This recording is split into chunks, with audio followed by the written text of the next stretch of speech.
पंचशील ग्रहण। हम पंचशील को कैसे ग्रहण करेंगे, आइए जानते हैं। सर्वप्रथम हम भगवान बुद्ध को 3 बार नमस्कार करेंगे। नमस्कार उन तथागत भगवान अरहंत सम्यक संबुद्ध जी को। नमस्कार है उन तथागत भगवान अरहंत तथागत बुद्ध जी को। नमस्कार है उन तथागत भगवान अरहंत सम्यक संबुद्ध जी को।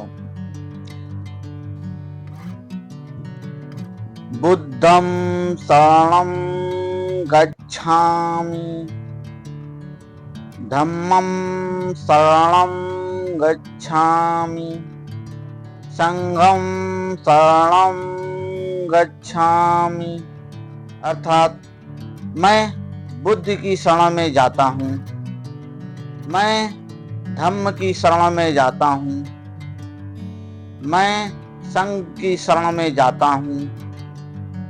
द्वितीयम्पि बुद्धं शरणं गच्छामि, द्वितीयम्पि धम्मं शरणं गच्छामि, द्वितीयम्पि संघं शरणं गच्छामि।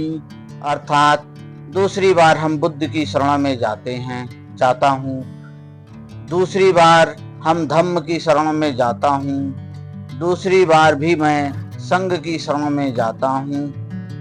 तृतीयम्पि बुद्धं शरणं गच्छामि, तृतीयम्पि धम्मं शरणं गच्छामि, तृतीयम्पि संघं शरणं गच्छामि।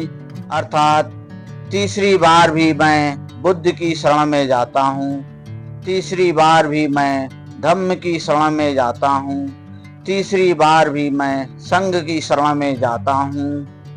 पंचशील अर्थात 5 प्रकार का शील। शील का अर्थ होता है बंध। अर्थात मैं वचन देता हूँ कि मैं किस किस चीजों से विरत रहूंगा, दूर रहूंगा। पहला वचन, मैं प्राणी हिंसा से विरत रहने की शील ग्रहण करता हूँ। अर्थात मैं किसी भी प्रकार का हिंसा नहीं करूंगा। नंबर 2, मैं चोरी करने से विरत रहने की शील ग्रहण करता हूँ। अर्थात मैं आजीवन कभी भी चोरी नहीं करूंगा। नंबर 3, मैं व्यभिचार से विरत रहने की शिक्षा ग्रहण करता हूँ। अर्थात मैं पराई स्त्री से सदैव दूर रहूंगा। नंबर 4, मैं मिथ्या वचन से विरत रहने की शील ग्रहण करता हूँ। अर्थात मैं कभी झूठ अपवचन नहीं बोलूंगा।